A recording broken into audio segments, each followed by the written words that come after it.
အားလုံးပဲမင်္ဂလာပါရှင် Orion Tarot Guidance Channel ကနေပြန်လည်ကြိုဆိုလိုက်ပါတယ်ဒီနေ့ဖတ်ပေးသွားမယ့်ခေါင်းစဉ်ကတော့ကိုယ့်အတွက်ဒီ The Card of the Year ပေါ့နော်ဒီခေါင်းစဉ်လေးကိုဖတ်ပေးချင်တာတော့ကြာပြီဒါပေမဲ့နှစ်အပိုင်းခြားလိုက်ဒီ February March လောက်မှာဖြစ်နေတဲ့အခါကျတော့တချန်ကြမှာပဲဒါမြန်မာနှစ်သစ်လည်းဖြစ်တယ်ပြီးတော့ The Card of the Year ဆိုပြီးစပြီးတော့မှတ်လို့လွယ်တဲ့အချိန်ဆိုပြီးတော့ဒီတကြံပြီးတော့22ရက်နေ့ပေါ့နော်ဒီနေ့2ရက်နေ့မှာစပြီးတော့ဖတ်ပေးလိုက်တာပေါ့တော့ The Card of the Year ဆိုတာဘာလဲဆိုလို့ရှိရင်ကိုယ့်ရဲ့တစ်နှစ်တာအတွင်းမှာကိုယ့်ကို energy လွှမ်းမိုးမှုရှိဆုံးပြီးတော့ကိုယ့်ရဲ့ energy တွေအဲ့တော့ဘယ်လိုဖြစ်နေမှာလဲတစ်နှစ်တာလုံးမှာကိုယ့်ရဲ့အဓိကရှိမဲ့ main energy ပေါ့နော်နေ့ရက်တိုင်းကတော့ဒီကတ်အတိုင်းဖြစ်နေမှာမဟုတ်ဘူးဒါပေမဲ့ most of the time ကိုယ့်ရဲ့ energy တော်တော်များများဟာဒီကတ်နဲ့တိုက်ဆိုင်မှုရှိမယ်ပြီးတော့တချို့တွေအတွက်ဆိုလို့ရှိရင်ကိုယ့်ရဲ့အကြံအစီတွေးခေါ်ကြံစီပုံတွေဘယ်လိုမျိုးဖြစ်နေမလဲဆိုတာနဲ့ပတ်သက်ပြီးတော့မှဒီကတ်နဲ့အဖြေရှာကြည့်တာပေါ့နော်အဲ့တော့ဒီမှာကိုယ့်ရဲ့အားသာချက်တွေပါမယ်ပြီးတော့လို့ရှိရင်ကိုယ်သတိထားရမယ့်အကြောင်းအရာတွေပါမယ်ပေါ့အဲ့ဒီ The Card of the Year ကိုရွေးပြီးတော့မှအဲ့ဒီနောက်ကနေပြီးတော့ဘယ်အပိုင်းတွေမှာတော့အားသာတယ်ဘယ်အပိုင်းတွေမှာတော့အားနည်းတယ်ဆိုပြီးတော့မှ Tarot Card နဲ့ပြန်ပြီးတော့အဖြေရှာသွားမှာပေါ့နော်အဲ့တော့ဒီမှာစကားအများကြီးမပြောတော့ဘူးပေါ့လေ file လေး3ခုရှိတယ် file 1 red jasper crystal file 2 amethyst crystal နဲ့ file 3 garden quartz crystal ဆိုပြီးတော့ရှိမယ်ဒီ file 3ခုထဲမှာကိုယ့်အတွက် energy အကိုက်ဆုံးဖြစ်မယ်ဆိုလို့ထင်တဲ့ stone လေးတစ်ခုရွေးပြီးတော့ ma reading လေးကိုစပြီးတော့ဖတ်ကြည့်လို့ရတယ်ပေါ့နော်ဒါဆို Orion တို့ file 1ကနေစပြီးတော့သွားလိုက်မယ်နော် So what is the card of the year What is the card representing for pile 1 pile 1လေးအတွက်ကိုစားပြုမဲ့ energy ရှိနေတယ် pile 1လေးရဲ့ get ဟာဘာဖြစ်မလဲ1388ခုနှစ်အတွက် pile 1လေးအတွက်ကိုစားပြုမဲ့ get ဟာဘာဖြစ်မလဲအဲ့တော့အရှိမတော့ထည့်ပြောဖို့မေ့သွားလို့ပေါ့နော်ဒီ22ရက်နေ့မှာမဟုတ်ဘဲနဲ့ဒီ get လေးကိုဒီ file လေးကိုစပြီးတော့ကြည့်မိရဲဆိုရင်စကြည့်မိတဲ့အချိန်ကနေစပြီးတော့မှ The Card of the Year အဖြစ်ကိုယ်အတွက်ယူဆလို့ရတယ်ပေါ့နော်အဲ့လိုယူဆပြီးတော့မှတစ်ချက်ကြည့်ထားလို့ရတယ်ပေါ့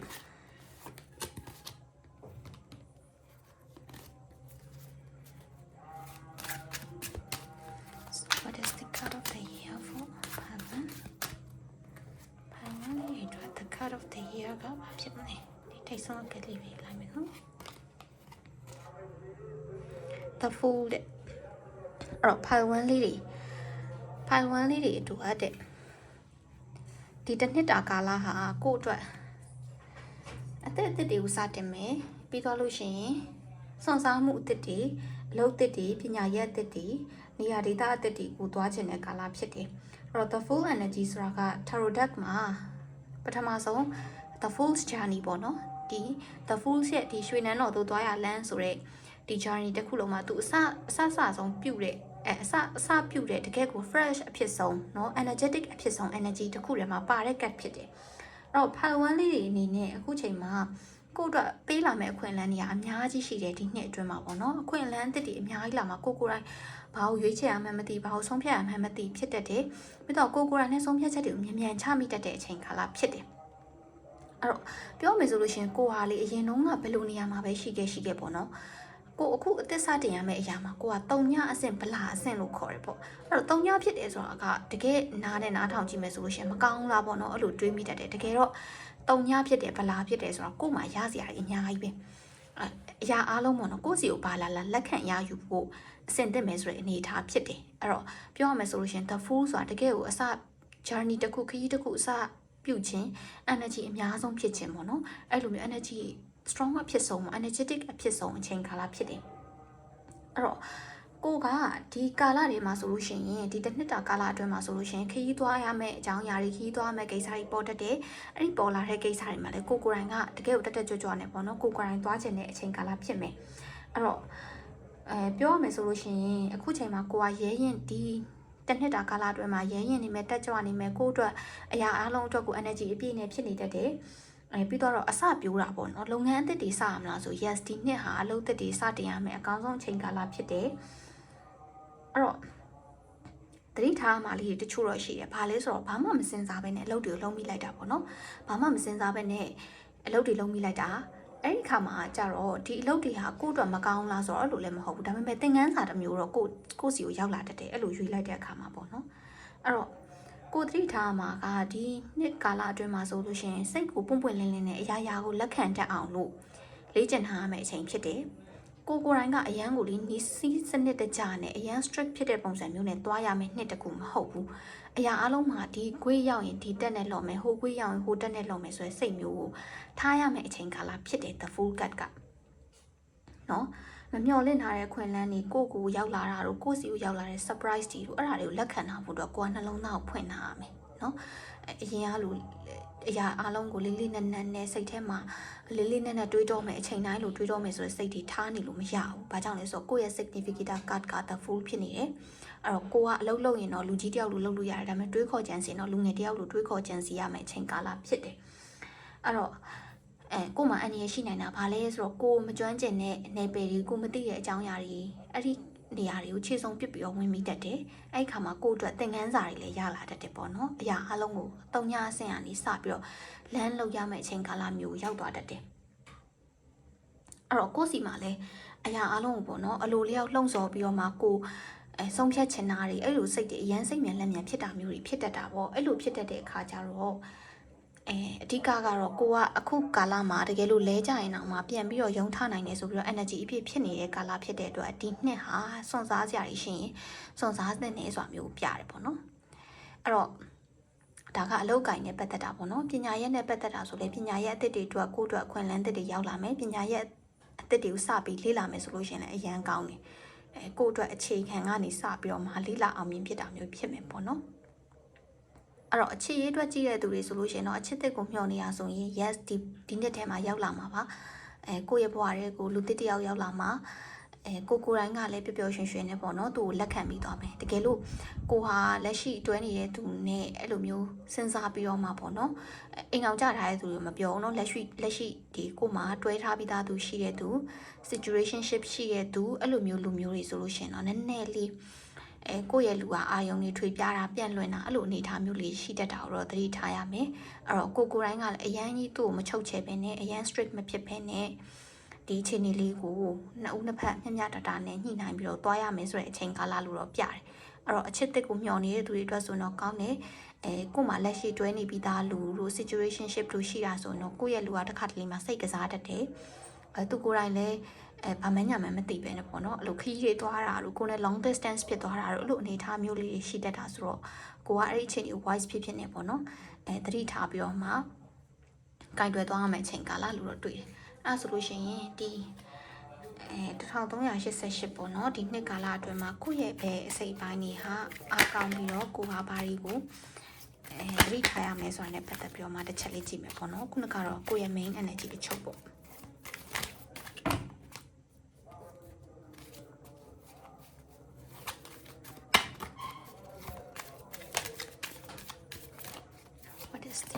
message and guidance for part 1 regarding 1388 for this universe message and guidance for part 1 regarding 1388ချစ်တဲ့မြောင်နေတဲ့သူလေးအတွက်အရန်ကောင်းနေ part 1ရဲ့ energy အရန်ကောင်းနေတာကဲ part 1လေးတွေအတွက်တဲ့ part 1လေးမှာဒီနှစ်အတွက်ကိုချစ်တဲ့ကိုဘွားတွေဝင်လာမှလားဆို yes ပါအဲ့ဒီသူဟာကိုအတွက်အရန်ကိုအဆင်ပြေတဲ့သူဖြစ်တယ် soul mate လားဆိုလို့ရှင်လဲ yes လို့ပြောလို့ရတယ်ကိုအရင်တော့ manifest လုပ်ထားတဲ့လူမျိုးပေါ့နော်အဲ့လူမျိုးပုံစံမျိုးနဲ့လူတယောက်ဘွားတွေကိုဝင်လာတတ်တာမျိုးကိုအတွက်အပေးယူမျှတာမျိုးတချို့တွေဆက်တူလုပ်ငန်းတွေအတွက်စဉ်းစားနေရဆိုရင်ကိုကအလုပ်တစ်ကိုစတော့မှာတော့လေဘယ်လိုလဲဆိုလူတယောက်နဲ့လူတွေနဲ့ရောပြီးတော့မှဆက်ဆချင်းမှာတွားပြီးတော့မှ share တွေမခေါ်နဲ့အဲ့လိုပေါ့နော်share ခေါ်ပြီးတော့မှတငယ်ချင်းကြီးစလုပ်ကြမယ်ဒီလိုမျိုးမိတ်ဆွေတငယ်ချင်းတွေနဲ့စပြီးလုပ်မယ်လို့သွားမခေါ်နဲ့ကိုယ်တိုင်အရင်စပြိုးလိုက်ကိုကဘာလဲဆိုတော့ကိုကဒီအချိန်မှာကိုကမယူရဲဖြစ်နေမှာမယူရဲဖြစ်ပြီးတော့ဒီတစ်ခုစမယ်ဆိုပြီးလုပ်မှာအဲ့တော့လူတွေကကိုယ်ဖြတ်မှာပဲမလုံးနဲ့နင်းဖြစ်ပါမလားရပါမလားဆိုတဲ့ဟာတွေလာမှာပဲပေါ့နော်အဲ့တော့မစမယ်ဆိုဘယ်သူနဲ့မှမတိုင်မင်းနဲ့ကိုကလှုပ်ချလိုက်လှုပ်ချပြီးတော့မှကိုယ့်ရဲ့လုပ်ငန်းကစီးပင်းလာပြီးတိုးတက်လာပြီးဆိုတော့မှကိုယ့်အတွက်ဒီပူးပေါင်းပြီးတော့လှုပ်ဆောင်ခြင်းတဲ့သူတွေပေါ်လာမယ် partnership အနေနဲ့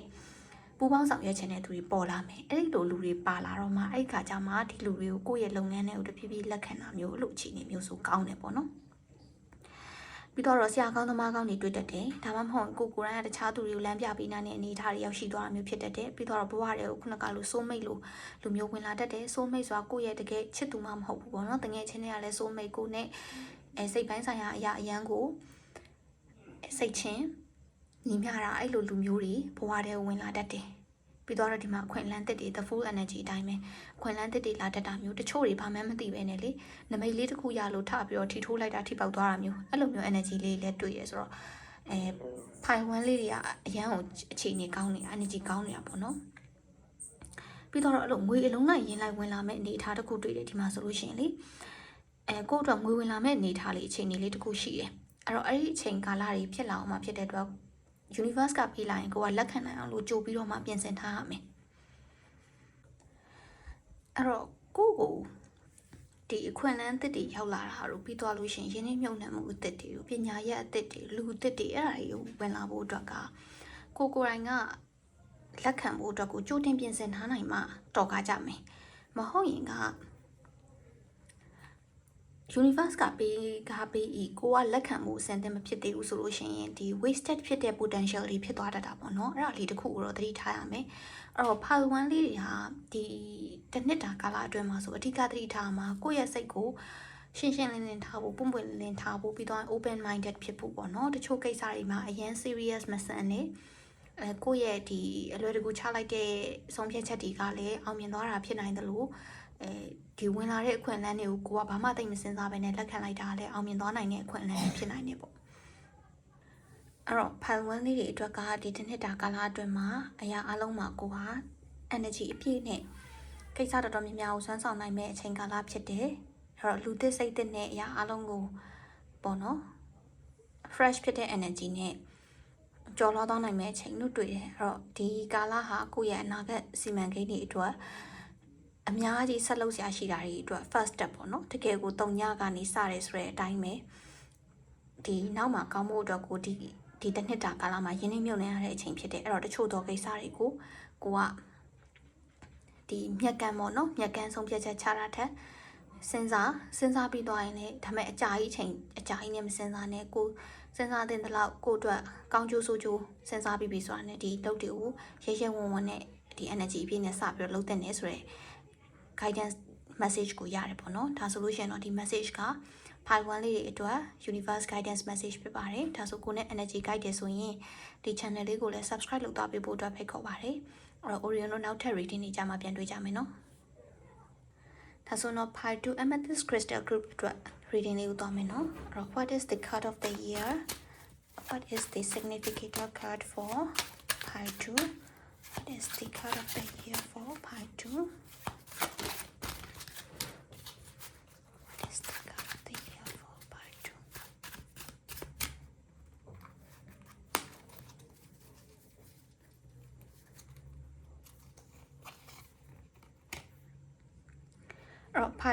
part 2လေးအတွက် the card of the year က King of Wands တဲ့အဲ့တော့ what is the King of Wands energy ပေါ့နော်အဲ့တော့ King of Wands ဆိုတာက fire energy ဖြစ်တယ်အဓိကအားဖြင့် passion အပြည့်နဲ့ရှိနေရဆိုတဲ့အဓိပ္ပာယ်ရှိတဲ့ card ဖြစ်တယ်အဲ့တော့ King of Wands energy ကြတဲ့သူလေးတွေဟာများသောအားဖြင့်ဘဝမှာ leadership role ကိုယူရတဲ့သူတွေဖြစ်တဲ့လုပ်ငန်းတစ်ခုဒါမှမဟုတ်ရင်ကိုယ့်ရဲ့မိသားစုမှာကိုကအိမ်အောင်ဦးစီးနေရတာလုပ်ငန်းထဲမှာဆိုလဲအုပ်ချုပ်သူဒါမှမဟုတ် leadership role မှာပေါ့နော်နေပြီးတော့မှလူတွေကိုစီမံအုပ်ချုပ်ရတဲ့သူ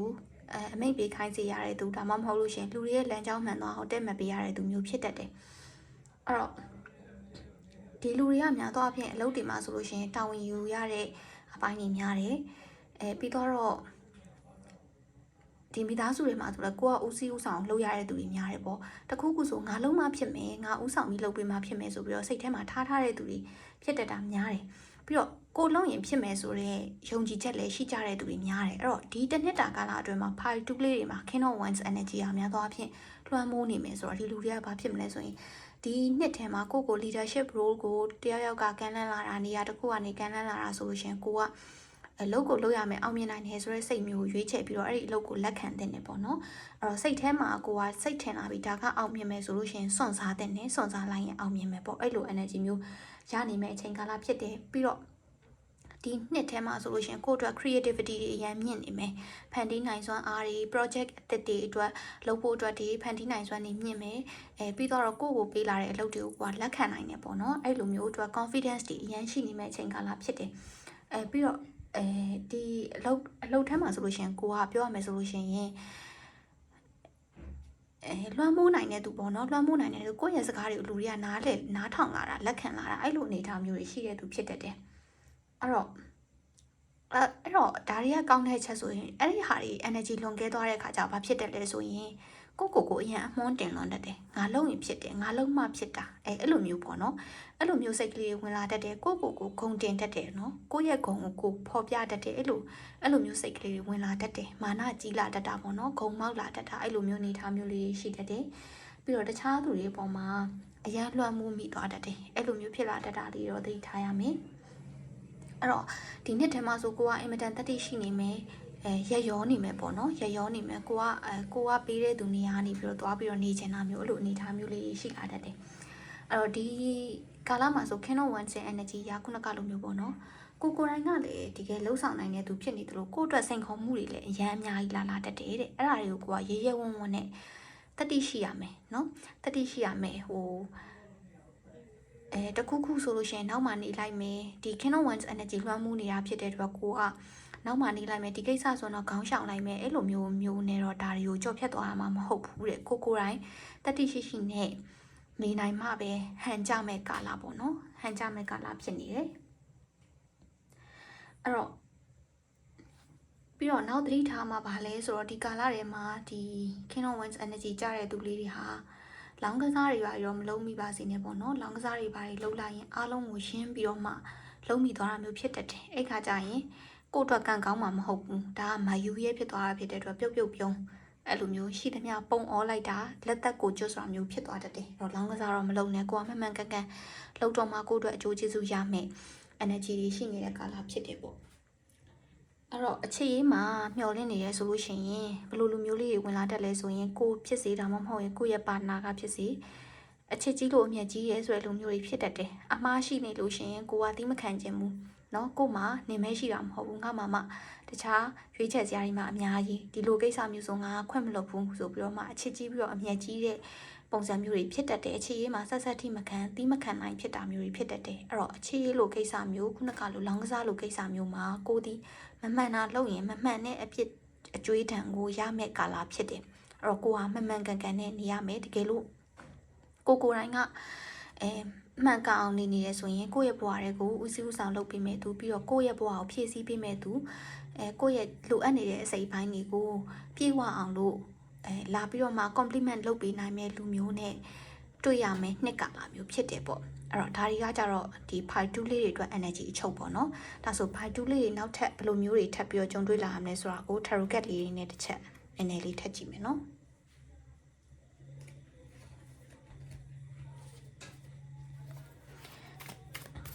What is the guidance message from the universe for part 2? What are the guidance message from the universe for part 2? Part 2လေးအတွက် universe ကနေပြီးတော့မှဘယ်လို message လေးပေးချင်လဲဒီမှာလဲ fire energy လို့ water sign energy လို့လေးတွေ့ရတယ်ခုနကဒီ significator card ကနေပြောတဲ့အတိုင်းပါပဲဒီမှာတွေ့လားJudgment card ဆိုတာကပြောရမယ်ဆိုလို့ရှိရင်ရှင်ပြန်ထမြောက်ပေါ့နော်ကိုယ့်ရဲ့အတိတ်မှာတော့ကအမှားတွေလုပ်ခဲ့တယ်ဆိုတော့အဲ့အမှားတွေကိုကပြန်ပြီးတော့မှပြည့်စက်ရမယ့်အချိန်ကာလမျိုးကိုအတိတ်မှာရင်းနှီးမြှုပ်နှံခဲ့တဲ့အရာတွေကကောင်းတဲ့မျိုးစေ့တွေကိုချခဲ့တာလားအဲ့ဒါဆိုရင်ကောင်းတဲ့အကျိုးတွေကကိုယ့်ဘဝတွေကိုရောက်လာမှာပဲအဲ့တော့မကောင်းတာတွေလုပ်ခဲ့တာလားအဲ့ဒါအတွက်ကိုကပြန်ပေးဆက်ရမှာပဲဆိုတဲ့အချိန်ကာလအဲ့တော့ဒီမှာ strength ကကြတယ် strength ဆိုလဲ strength means ဒါ courage ပဲပေါ့နော်fire energy လည်းဖြစ်တယ်ဒါ courage ကိုလည်းပြောတာဖြစ်တဲ့အတွက်ကိုကဒီတစ်နှစ်တာကာလလုံးမှာကိုအတွက်ဒီအင်အားအပြည့်နဲ့တတိအပြည့်နဲ့တချို့သောအရာတွေကိုဖြတ်ကျော်ရမယ့်အချိန်ကာလတွေဖြစ်တယ်ပြီးတော့မဟုတ်တာတွေလုပ်လို့မရဘူးကိုယ့်ရဲ့အတိတ်ဘဝတုန်းကကောင်းခြင်းဆိုခြင်းတွေဟာဒီအချိန်ကာလမှာပြန်ပြီးတော့မှအကျိုးပေးမယ့်အချိန်ကာလဖြစ်တယ်အဲ့တော့တချို့သောသူတွေဟာကိုယ့်ရဲ့ဘဝတွေကိုလူကောင်းတစ်ယောက်ကိုမျှော်လင့်နေတာကိုယ့်အတွက်ဦးစီးဦးဆောင်နိုင်စွမ်းရှိတဲ့လူတစ်ယောက်ကိုမျှော်လင့်နေတာဆိုလို့ရှိရင်ကို manifest လုပ်ထားတာအဲ့လိုလူမျိုးဆိုရင် yes ဘဝတွေကိုဝင်လာလိမ့်မယ်နော်ကိုယ့်ရဲ့ဘဝတွေမှာတကယ်ကိုကိုရှေ့ကနေဦးဆောင်ပြီးတော့မှလိုအပ်ချက်တွေကိုဖြည့်ဆည်းပေးနိုင်မဲ့လူမျိုးပေါ့နော်ဘဝတွေဝင်လာတာမျိုးရှိတတ်တယ်အဲ့ဒီခါကျရင်ကိုကမဟုတ်တာမလုပ်နဲ့ကိုကနေစပြီးတော့သွားမလုပ်နဲ့လုပ်လို့ရှိရင်တော့အဲ့ဒီလူကကိုထားခဲ့မှာပဲပေါ့နော်အဲ့လိုမဟုတ်ဘူးကိုကိုရန်လည်းမှန်ကန်နဲ့ စစ်မှန်တဲ့အရာပြီးရင်သူစီရတဲ့တကယ်ကိုစစ်မှန်တဲ့အရာထပ်ပိုကောင်းတဲ့အရာတွေရလာတတ်တယ်ဆိုရင် energy ကိုရတယ်ပြီးတော့ဒီမှာပေါ့နော်ဒီ nine of swords energy လေးကိုဘယ်လိုတွေ့လဲဆိုလို့ရှိရင်ကိုကမဟုတ်တာလှုပ်ထားရင်လေအဲ့ဒီမဟုတ်တာတွေကကိုလှုပ်ထားတဲ့ဟာတွေကအရေးလိုမျိုးနောက်ကနေလိုက်နေမှာပဲဆိုတဲ့ energy မျိုးကိုရတယ်အဲ့တော့ဒီ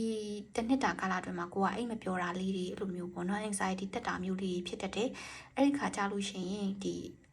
ဖြစ်လာတဲ့အကြောင်းအရာတွေကိုကိုကခေါင်းရေးထားပြီး analyze လုပ်ဖို့လိုတယ်ကိုကိုစိတ်ညစ်စေတဲ့အကြောင်းအရာကဘာလဲဘယ်အစိတ်ပိုင်းလဲဘာတွေကဒုက္ခပေးရလဲအစရှိသဖြင့်တေချာစဉ်းစားပြီးတော့မှဒီပေါ့နော် healing လုပ်ရမယ့်ဟာလို့တွေ့ရပြီးတော့ဒီမှာ seven of swords energy ကိုမမျှမတလုပ်လိုက်တဲ့တချို့သောအရာတွေဒီကိုကိုပြန်ပြီးတော့မှဒုက္ခပေးမှာအဲ့တော့ fight 2လေးတွေအနေနဲ့မဟုတ်တာတွေမလုပ်နဲ့ဒီနှစ်ထဲမှာကိုအတွက်ကောင်းမွန်နေဆိုတဲ့ energy ကိုမွေးမြူရမယ်ပြီးတော့အဲ့ဒီကရလာတဲ့အကျိုးကျေးဇူးတွေကိုကိုပြန်ပြီးတော့ခံစားရမယ်ပေါ့နော်ကောင်းတာဆိုလဲကောင်းတာကိုစိုက်ပြိုးရင်ကောင်းတာရမယ်မကောင်းတာလုပ်ရင်မကောင်းတာရမယ်ဆိုတဲ့အရာမျိုးပေါ့ပြီးတော့ဒီမှာနောက်တစ်ခုဘယ်လိုတွေ့လဲဆိုတော့ just ဒီ judgment card ကိုဒီ seven of swords energy ရောအရာက surrender to the universe ပေါ့နော်တချို့သောအရာတွေကကိုယ့်အတွက်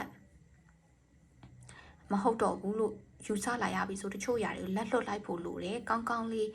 ပေါ့နော်အဲ့ဒီအရာတွေလက်ကိုလှုပ်လိုက်ဖို့လိုတယ်အဲ့ဒီခါကျမှသာကိုယ့်ရဲ့ဒီ courage ထဲမှာလေကိုယ့်အတွက်မဟုတ်တာကိုလက်ခံရဲတာလည်းတတိပဲเนาะကိုယ့်အတွက်မဟုတ်တာကိုလက်ခံရဲတာလည်းတတိပဲအဲ့တော့ fight 2လေးတွေအနေနဲ့ဒီနှစ်ထဲမှာ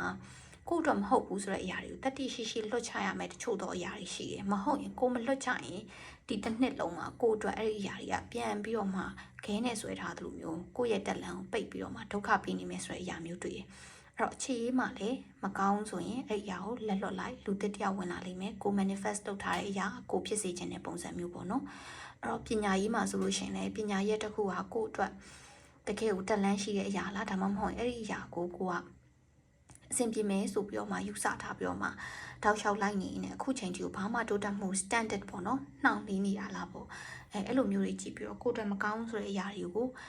အခုချိန်မှာထားခဲ့ရမယ့်ချိန်ဖြစ်တယ်အဲ့တော့ကိုယ်စိုက်ပြိုးတဲ့အရာကောင်းတဲ့အရာကိုရေလောင်းပြီးတော့ပေါင်းတင်ရင်ကောင်းတဲ့အကျိုးကျေးဇူးရမယ်မကောင်းတဲ့အရာကိုဆက်ပြီးတော့ရေလောင်းနေရင်အဲ့ဒီမကောင်းတဲ့အသီးပွင့်ပဲရမှာပဲဆိုတဲ့ energy မျိုး guidance မျိုးရတယ်ပေါ့နော်အဲ့တော့ဒါတွေကတော့ fight 2လေးတွေအတွက် message ဖြစ်ပါတယ် fight 2လေးတွေအနေနဲ့လည်း energy guide တယ်ဆိုရင်ဒီ channel လေးကို subscribe လုပ်သွားပေးဖို့အတွက်ဖိတ်ခေါ်ပါတယ် Orion တို့နောက်ထပ် reading တွေကြမှာပြန်တွေ့ကြမယ်နော်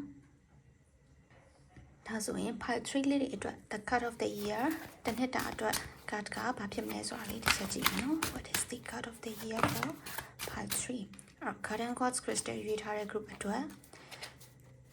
the card of the year ကဘာဖြစ်မလဲ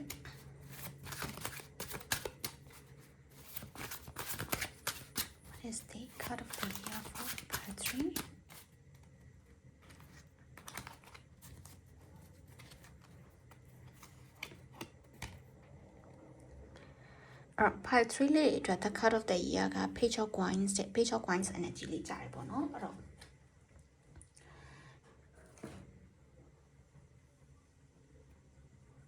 part 3လေးဒီရွေးထားတဲ့သူလေးတွေအများသောအားဖြင့်လူငယ်လေးတွေဖြစ်မယ်လို့ထင်တယ်ပေါ့နော်အဲ့တော့ကျောင်းတက်နေစဉ်ရွယ်ဒါမှမဟုတ်လို့ရှိရင်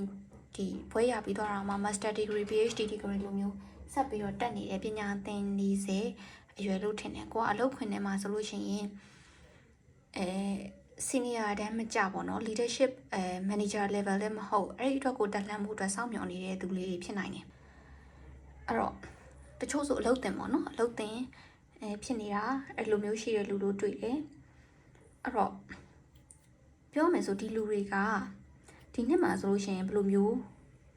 အခွင့်အလမ်းတွေခုမှရှိနိုင်နေဆိုလို့ရှိရင်ခုနကကျောင်းသားဆိုလို့ရှိရင်ကိုယ့်အတွက်ပညာရဲ့အသစ်တွေကိုသင်ကြားဖို့အတွက်အခွင့်အလမ်းအသစ်တွေရလာတာမျိုးပြီးတော့လို့ရှိရင်အလုပ်တင်ဆိုလို့ရှိရင်ဒီယာရုတိုးဖို့အတွက်ဒီတန်းစီထားတဲ့စီမှာကိုကအခွင့်အရေးအကောင်းဆုံးဖြစ်နေရဲဆိုတဲ့အနေအထားကိုရှိသွားတာမျိုးပေါ့နော်အဲ့လိုမျိုးအခွင့်အလမ်းတွေရတာမျိုးဖြစ်တတ်တယ်အဲ့တော့ကိုကဒီနှစ်ထဲမှာဆိုလို့ရှိရင်ကိုယ့်ရဲ့အစွမ်းစားတွေကိုကိုယ့်ရဲ့ဒီပေါ့နော် fresh ဖြစ်တဲ့ idea အသစ်တွေနုပြိုလန်းဆန်းတဲ့ idea အသစ်တွေကိုကိုကချပြဖို့လိုတယ်အဲ့တော့ကို့မှာ face presentation လိုတာပေါ့နော်ဒီအလုပ်ခွင်ထဲမှာကိုအလုပ်ကြိုးစားတယ်ကိုရှိနေတယ်ဆိုတာကိုအထက်လူကြီးတွေသိအောင်လုပ်ပြရမှာအဲ့လိုမျိုးအနေထားမျိုးတွေလို့တွေ့တယ်ပြီးတော့ဒီနှစ်ထဲမှာဆိုလို့ရှိရင်နောက်ထပ်ဒီကောင်းတာလေးတစ်ခုကဘာတွေ့လဲဆိုလို့ရှိရင်ဟိုရေးကြီးတွေစုဆောင်းမိတာမဲ့ energy မျိုးလေးတွေ့တယ် နော်အဲ့တော့ငွေစုဖို့စဉ်းစားနေတဲ့သူဆိုလို့ရှင်ကိုယ့်ရဲ့မူရင်းရှိတဲ့ဒီအသုံးတွေကနေပြီးတော့မှခွဲပြီးတော့မှငွေကြေးစုဆောင်မှုအတွက်တက်နိုင်လာတာမျိုးတွေဖြစ်နိုင်တယ်ပြီးတော့တိုးတက်ဖို့အတွက်အခွင့်အလမ်းအသစ်တွေပေါ့နော်ဒီနှစ်ထဲမှာဝင်လာတတ်တယ်အဲ့တော့အဲ့ဒီအခွင့်အလမ်းတွေကိုအမိအယရယူဖို့လိုတယ်ကိုကဒီငြိမ်ငြိမ်လေးနေပြီးတော့မှပေါ့နော်တချို့ဆိုရင်တချို့အချိန်ကာလတွေရရှိတာကိုကငြိမ်ငြိမ်လေးနဲ့ကိုယ့်ရဲ့အတွက်အခွင့်အလမ်းလာမဲ့အချိန်ကိုငြိမ်ပြီးတော့စောင့်စားရတဲ့အချိန်ရှိတယ်ဒီနှစ်ကကျတော့အဲ့လိုငြိမ်ပြီးစောင့်စားရမယ့်အချိန်မဟုတ်ဘူးတိုးတက်မဲ့အခွင့်အလမ်းကိုကိုယ်တိုင်ရှာဖွေရမယ့်အချိန်ဖြစ်တာပေါ့နော်ကိုနဲ့ဒီအခွင့်အလမ်းနဲ့တွေ့သွားပြီဆိုရင်ကိုတို့ကံကောင်းတဲ့အချိန်ကာလဖြစ်သွားတာမျိုးပေါ့အဲ့တော့ဖြစ်ချင်တယ်ဆိုပြီးတော့တချို့တွေဆိုလို့ရှိရင် manifest လုပ်ထားတာပေါ့နော်ဒီနှစ်ထဲမှာတော့ငါယာရုတိုးချင်တယ်မတိုးဘူးဆိုရင်တော့ငါအလုပ်ပြောင်းမှာအဲ့လိုမျိုးတွေးနေတဲ့အချိန်မှာယာရုတိုးသွားတယ်ဒီနှစ်ထဲမှာတော့ငါလစာတိုးချင်တယ်မတိုးဘူးဆိုရင်ငါဘာလုပ်တော့မှာအဲ့လိုမျိုးတိုးထားတဲ့အချိန်မှာအဲ့ဒီအခွင့်အလမ်းဝင်လာပေါ့နော်ကို manifest လုပ်ခဲ့ကိုလိုချင်တဲ့အနေအထားတော့ပေါ့အကြီးမဟုတ်ဘူးအကြီးတွေမဟုတ်ဘဲနဲ့အကြီးတွေဒီနှစ်ထဲမှာထိပေါက်ချင်တာဒီဘီလီယံနာဖြစ်ချင်တာအဲ့လိုမျိုးကြီးမဟုတ်ဘဲနဲ့တကယ် realistic ဖြစ်တဲ့လက်တွေ့ဆန်တဲ့ကိုဖြစ်ချင်တဲ့ကောင်းတဲ့အရာတွေကထပ်လောင်းပြီးတော့ဖြစ်လာတာပေါ့နော်အကောင်းပေါ်အကောင်းဆင့်တတ်တဲ့အချိန်ပေါ့ဒီကာလမှာပဲထားပါတော့ကိုယ့်ရဲ့မိသားစုဝင်တွေကတယောက်ကဘယ်နေရာမှာဘာဖြစ်သွားတယ်အလုပ်ရသွားတယ်ယာရုတိုးသွားအဲ့အချိန်မှာကိုကလည်းယာရုတိုးသွားအဲ့လိုမျိုးကောင်းတဲ့သတင်းမျိုးဆင့်ပြီးတော့ကြားရတာပေါ့အဲ့လိုမျိုးလေးဖြစ်လာတတ်တဲ့အချိန်ကာလဖြစ်တယ်တဲ့နော်ပြီးတော့ကို့မှာအကြံဉာဏ်ကောင်းတွေရှိတတ်တာဖြစ်တဲ့အတွက်ကိုယ့်ရဲ့အထက်လူကြီးကိုကကောင်းတဲ့အကြံလေးတွေပေးရမယ်အဲ့ဒါကကိုယ့်ရဲ့နောက်ထပ်တက်လန်းအတွက်ကိုကလမ်းခင်းထားတာပေါ့နော်အဲ့လိုမျိုးပုံစံမျိုးဖြစ်တယ်ပြီးတော့ဒီပညာရက်ထဲမှာဆိုလို့ရှိရင်လည်း group project လေးတွေ presentation လေးတွေလုပ်တဲ့အခါမှာကိုယ့်ရဲ့ idea လေးတွေကစမ်းသစ်နေတာမျိုးကိုယ့်ရဲ့အကြံစီတွေကကောင်းမွန်နေတာမျိုးအဲ့လိုအနေထားမျိုးတွေရှိတတ်တယ်အဲ့တော့ကိုကသတိထားရမှာကအဲ့လိုဖြစ်တဲ့အခါမှာဒီစူးစမ်းပါ creativity တွေကိုမြင့်တင်ပါလို့ပြောတဲ့အခါမှာကိုကအရန်စူးစမ်းခြင်းစိတ်များပြီးလှုပ်ယူမိတတ်တယ်ပေါ့နော်အဲ့လိုလှုပ်ယူတာမျိုးကြောင့်လည်းမဟုတ်ပြန်ဘူးကိုကပါတယ်ဆိုတော့ကိုရဲ့ဝင်းတွင်းကဖြစ်တဲ့ခံစားချက်တွေ intuition တွေပြီးတော့တဘာဝအတိုင်းဖြစ်လာတဲ့ခံစားချက်တွေကိုဦးစားပေးတဲ့အဲ့လိုအရာတွေကကိုအတွက်မှန်ကန်တဲ့အရာတွေပေါ့နော်တဘာဝအတိုင်းဖြစ်လာတဲ့အရာတွေအလိုလျောက်ဖြစ်လာတဲ့ဟာတွေ spontaneity ပေါ့နော် spontaneously ဒီအလိုလျောက်ဖြစ်လာတဲ့အရာတွေကိုဦးစားပေးတဲ့အချိန်ကာလဖြစ်တယ်တဲ့ပြီးတော့ဒီနှစ်ထဲမှာလေစိတ်ကူးရင်မဆန်ပါနဲ့ကိုကလက်တွေ့သမားဖြစ်ကမှာလက်တွေ့လုပ်ရမှာပေါ့နော်လက်တွေ့ဖြစ်တဲ့ idea ဆိုတဲ့နေရာမှာဒီဟာတချို့သောအရာတွေကစိတ်ကူးရင်သက်ဖြစ်တတ်တယ်တချို့အရာတွေကလက်တွေ့ဖြစ်တတ်တယ်အဲ့တော့လက်တွေ့ဆန်တာကိုအမြဲတမ်းဦးစားပေးရမယ်ပေါ့နော်ကိုယ်လည်းဦးစားပေးမိမယ်ပေါ့လက်တွေ့ကိုပို့ပြီးတော့မှဦးစားပေးမယ်အချိန်ကာလဖြစ်တယ်အဲ့တော့အတွေ့အကြုံပညာရဲ့အသစ်တွေအတွက်အရန်ကောင်းတဲ့အချိန်ကာလဖြစ်တယ်ပြီးတော့ခုနကလိုပေါ့ကိုယ့်ရဲ့လက်ထဲမှာငွေတွေစုဆောင်းမိလာတဲ့အချိန်ကာလပေါ့နော် Pentacles energy ဆိုတော့ Pentacle ကပြောရမယ်ဆိုဒီငွေကြီးပဲလေနော်ငွေကြီးတစ်ခုစုဆောင်းမိလာတဲ့အချိန်ကာလမျိုးဖြစ်တတ်တယ်အဲ့တော့ဒီ file လေးတွေကအဲ့တော့ဒါတွေကကိုယ့်ရဲ့ဒီနှစ်ထဲမှာရရှိလာမယ့်အဓိကအကြောင်းတွေပေါ့လေအဲ့တော့ခုနကပြောသလိုစိတ်ကူးတဲ့ idea အသစ်တွေရတတ်တယ်ဆိုတော့အဲ့ဒီ idea နောက်ကိုလိုက်ပြီးတော့ဟိုစိတ်ကူးရင်ဆန်ပြီးတော့အဲ့လိုမျိုးကြီးမဖြစ်အောင်ကိုကလက်တွေ့ဦးစားပေးရမယ့်ချိန်ကာလဖြစ်တယ်ပေါ့အဲ့ဒါလေးတွေကတော့တစ်ချက်သတိထားမှာပေါ့နော်အဲ့တော့အဲ့ဒါဆိုလို့ရှိရင်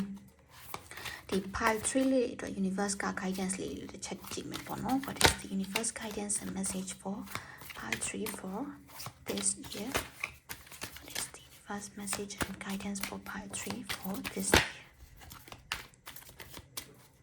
ဝေစုမယ်လို့ပြောတော့ Seven of Pentacles ရှိပါလန်ကြလာ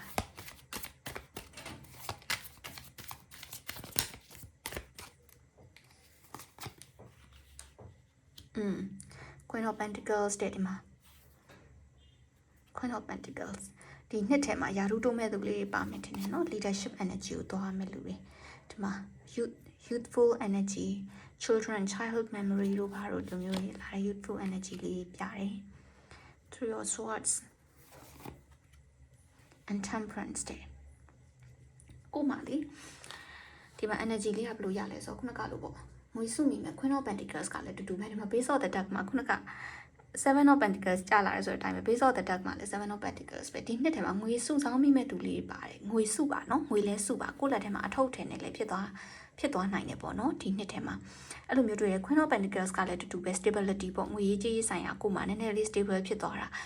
ခုနကလိုလစာတိုးလာတဲ့အခါကျအပိုဝင်ငွေရှိလာတယ်ဒီအပိုဝင်ငွေကိုတခြားမှာ သွားပြီးတော့မမြုပ်နှံနဲ့เนาะဒီငွေစုရဲဆိုတဲ့ energy ကကို့မှာကိုစုတဲ့ energy နောက်နှစ်ဒီမှာကိုရဲ့ဒီအလားအလာပေါ်ကြည့်ပြီးတော့ယင်းနှိမ့်မြုပ်နှံတာတွေပါတစ်ချက်လုပ်ကြည့်အခုကဒီနှစ်မှာကကိုယ့်လက်ထဲမှာငွေအထုတ်ထည်နေဖြစ်သွားအောင်အရင်စုကြည့်လိုက်အောင်เนาะကိုယ့်ရဲ့အတိုင်းတာကိုသိသွားမယ်ပေါ့လေငွေပုံငွေရှမ်းဘယ်လောက်ရှိမလဲကိုမသုံးမနဲ့ဘယ်လောက်စုမိလဲဆိုတာသိသွားမယ်ပေါ့အဲ့လိုမျိုးလေးဖြစ်အောင်လို့တစ်ချက်စုကြည့်အောင်အဲ့တော့ရတနာရှိရတနာလာပေါ့ကွယ်ကိုမှငွေတွေစုနေတော့အဲ့ဒီငွေတွေကိုထပ်ပြီးငွေဝင်လာတာမျိုးလိုမျိုးပုံစံမျိုးလေးပေါ့တစ်ချက်လေးခဏအဲ့လိုမျိုးဒီနှစ်မှာစုထားကြည့်လိုက်အောင်စုထားကြည့်ပြီးတော့အဲ့လိုအစုလိုက်ကလေးဖြစ်သွားမယ်ဒီမှာ Queen of Pentacles energy လဲရတော့ဒီလူတွေဟာဒီမှာယာရုတိုးဖို့မျှော်နေတဲ့သူတွေအတွက်အင်မတန်အခြေအနေကောင်းတယ်ကိုယ့်ရဲ့ creativity နဲ့ဒီအကြံဉာဏ်ကောင်းတွေကိုဦးစားပေးပါပြပါပြီးတော့ဒီမှာ youthful energy လေးတွေ့တယ်เนาะဒီထဲမှာလေဒီလူတွေကကြတော့ဒီမှာအခြေရေးကိုတိတ်မတွေ့ခဲ့ဘူးပေါ့နော်အရှိမဒီမှာဘယ်လိုတွေ့လဲဆိုတော့အရင်တော့ကဒီအခြေရေးကြောင့်နာကျင်ခဲ့ရတဲ့လူလေးတွေတချို့တွေ့တယ်အဲ့လူတွေဆိုလို့ရှိရင်ဒီနှစ်ထဲမှာ healing ရသွားမယ်ကို move on နိုင်သွားမယ်ကိစ္စရက်လေးတချို့ရှိမယ်အဲ့လိုမရှိခဲ့ဘူးဆိုရင်ဒီနှစ်မှာအရင်တော့ကပြန်လာမဲ့ X တို့เนาะအတိတ်ကလူတို့အတိတ်ကဆက်ဆံရေးတို့အဲ့ဒါတွေလက်မခံပါနဲ့ကိုဒီမှာအသေးကွဲစီလိမ့်မယ်ပေါ့နော်စိတ်ညစ်စရာထမ်းရတွေပဲပြန်ပေးမဲ့သူတွေပြန်ပြီးတော့မှဒီမှာ healing ပြန်လုပ်နေရလိမ့်မယ်အဲ့လိုရမယ့် healing ကလည်းပြန်ကြာလိမ့်မယ်အဲ့တော့ကိုယ့်အတွက်အခက်အခဲဖြစ်တယ်ပေါ့နော်ကိုယ့်အတွက်အခက်အခဲဖြစ်စေလိမ့်မယ်အဲ့တော့အဲ့လိုလူတွေလာရင်ပြန်ပြီးတော့လက်မခံပါနဲ့ပေါ့အဲ့တော့တချို့လူတွေဆိုလို့ရှိရင်လူမျိုးငွေစုတယ်တို့ဘာလို့ပြောတယ်မွေးရမြေတို့ဘာလို့အဲ့လိုနေရာမျိုးလေးရဲ့ energy ကအရန်ကောင်းတယ်အဲ့တော့ငွေစုဆောင်မိရဆိုဒီနှစ်ထဲမှာမြေဝယ်တာတို့ဘာလို့အဲ့လိုမျိုးတွေကောင်းတယ်ကိုယ့်ရဲ့မွေးရမြေဒေတာမှာအဲ့လိုစုဆောင်းထားတဲ့ငွေနဲ့ကိုယ့်ရဲ့အထုပ်ထဲပဲပေါ့နော်လိုမြေလေးတွေဝယ်ထားတာမျိုးအဲ့လိုမျိုးအနေထားလေးဆိုကောင်းတယ်အဲ့တော့ living ပေါ့နော်အဲ့ဒီလှုပ်ရှားနေတဲ့အဲ့လိုယင်းနှိမ့်မြုပ်နှံမှုတွေမှာမလုံနိုင်အောင် fixed assets လို့ခေါ်တဲ့ fixed ဖြစ်တဲ့ assets တွေမှာကိုကယင်းနှိမ့်မြုပ်နှံလိုက်ဒီနှစ်မှာအရင်ဆုံးเนาะအဲ့လိုမြုပ်နှံတာပြီးတော့ကိုယ့်အတွက်အမြန်ဆုံးနေရလာမယ်အဲ့ကအမြန်ဆုံးနေရလာမှာနောက်နှစ်တွေမှာကိုယ့်ရဲ့ energy ကိုကြည့်ပြီးတော့မှဘယ်မှာယင်းနှိမ့်မယ်ဘယ်မှာမြုပ်နှံမယ်ဘယ်လိုလုပ်ငန်းသစ်လုပ်မယ်ဆိုတာမျိုးကိုစဉ်းစားသင့်တယ်ဒီနှစ်ကကိုယ့်အတွက် fixed assets တွေအတွက်ကိုမြုပ်နှံရမယ့်ကာလဖြစ်တယ်เนาะပြီးတော့ဒီလူတွေကလေအလုံးနဲ့ပညာရေးရှိရင်အလုံးနဲ့ပညာရေးကိုဦးစားပေးရမယ်လူတွေအခြေရေးဦးစားမပေးပါနဲ့ဒီနှစ်ထဲမှာဘာမှညာမှမသိပဲနဲ့အတိတ်ကလူတွေပြန်လာတတ်တာဒါမှမဟုတ်ရင်သူတို့ကိုယ်တိုင်အတိတ်က trauma တွေမကင်းတဲ့သူတွေလာပြီးတော့ကိုယ့်ကိုလာပြီးတော့မှသူတို့ပူပြီးလာပေးတာပေါ့ကွာအဲ့လိုမျိုးပုံစံမျိုးလေးဖြစ်တတ်တဲ့သဘောတရားလေးနည်းနည်းတွေ့ရအဲ့ခါကျတော့အခြေရေးကိုအရင်ဦးစားမပေးနဲ့ဒီနှစ်မှာငွေစုကိုမှငွေရှာစုနိုင်လာလိမ့်မယ်ပမာဏတစ်ခုရမယ်အဲ့ဒီစုနိုင်တဲ့ပမာဏတစ်ခုရလာရင်အဲ့ဟာကိုစုပြီးတော့ခုနကလို fixed assets တွေမှာယင်းနှိမ့်မြုပ်နှံတာယင်းနှိမ့်မြုပ်နှံနေဆိုတာနော်ဟိုလိုမျိုးငွေသွားထည့်တာအဲ့လိုမျိုးမဟုတ်ဘူးကိုကမြေစုံမြေအဲ့လိုမျိုးပေါ့မရွှေ့မပြောင်းနိုင်တဲ့အရာတွေပေါ့နော်အဲ့လိုမျိုးຢာလေးတွေဝယ်ထားတာရွှေဆိုရွှေပေါ့လေဒီမှာမြေကိုပို့တွေ့တယ်ပေါ့နော်ရွှေဆိုရွှေမြေဆိုမြေအဲ့လိုဟာမျိုးလေးတွေဝယ်ပြီးတော့ဒါပေမဲ့ရွှေရလည်းတကယ်တော့မြေရပဲထွက်တဲ့ဓာတ်လေအဲ့လိုဆိုရွှေတို့ဘာလို့ဝယ်လဲရတယ်လို့ဝယ်လာလို့ရှင်ကိုအတွက်ကောင်းဝယ်ထားလို့ရှင်ကိုအတွက်ကောင်းတယ်အဲ့လိုအထုတ်ထဲဖြစ်သွားမှနောက်ကိုအတွက်အခွင့်အလမ်းတစ်လာတဲ့အခါကျမှရင်းနှီးမြုပ်နှံတာမျိုးပြန်ပြီးတော့လုပ်ရင်ပိုကောင်းတယ်အဲ့တော့ဒီနှစ်ထဲမှာကျတော့ဒီလူတွေအတွက်ကကျတော့ဒီအရှိရလူတွေနဲ့မတူတဲ့ message ကဘာတွေ့လဲဆိုတော့အခြေရေးကိုရန်ဦးစားမပေးနဲ့အတိတ်ကလူတွေပြန်လက်မခံနဲ့သူတို့ဘာသာသူတို့ past traumas တွေကနေမကင်းသေးတဲ့သူတွေဆိုလို့ရှိရင်ဝေးကနေရှောင်ခိုင်းလိုက်နော်ကိုဟာကိုနေအဲ့တော့ကိုယ်တိုင် healing ပြန်လုပ်နေရလိမ့်မယ်ကိုယ်တိုင် healing ပြန်လုပ်နေရလိမ့်မယ်လို့မျိုးတွေ့တယ်အဲ့တော့ခီးသွားမယ်တို့ဘာလို့ဆိုရေလန်းခီးတို့ဘာလို့ဆိုရင်ကောင်းပါတယ်နော်အဲ့တော့ကိုယ့်ရဲ့မိဘလက်ငုပ်လည်းရင်အလုပ်တွေပါလုပ်တာဆိုကောင်းတယ်ဒါမှမဟုတ်မွေးရဲ့မြေတို့ဘာလို့မှလုပ်ရတဲ့အလုပ်တွေဆိုလို့ရှိရင်ကောင်းတယ်ဆိုတဲ့ energy မျိုးကိုတွေ့တယ်အဲ့တော့ universe guidance ကတော့ခုနကပြောသလိုမျိုးသွားပြီးတော့မှဒီအတိတ်ကအရာတွေပေါ့နော်ဒါအတိတ်ကလူတွေနဲ့မကအောင်တချို့အရာတွေဆိုလို့ရှိရင်လည်းကိုယ့်ရဲ့ဘဝတွေကိုပြန်ဝင်လာတယ်ဆိုလို့ရှိရင်လက်မခံနဲ့အသစ်တွေကိုပဲထပ်ပြီးတော့မှယင်းနှိမ့်မြုပ်နှံဖို့အသစ်တွေအတွက်တွေးဖို့အသစ်တွေ create လုပ်ဖို့ပဲဦးစားပေးပါဆိုတဲ့ energy မျိုးကိုရပါတယ်ဒါဆိုလို့ရှိရင်တော့ဒါက 5-3 လေးတွေအတွက် reading ဖြစ်ပါတယ်ကိုနဲ့ energy guide တယ်ဆိုရင် channel လေးကိုလည်း subscribe လုပ်သွားပြီးဖို့ဖိတ်ခေါ်ပါတယ် Orion တို့နောက်ထပ် reading နေကြမှာပြန်တွေ့ကြမယ်နော်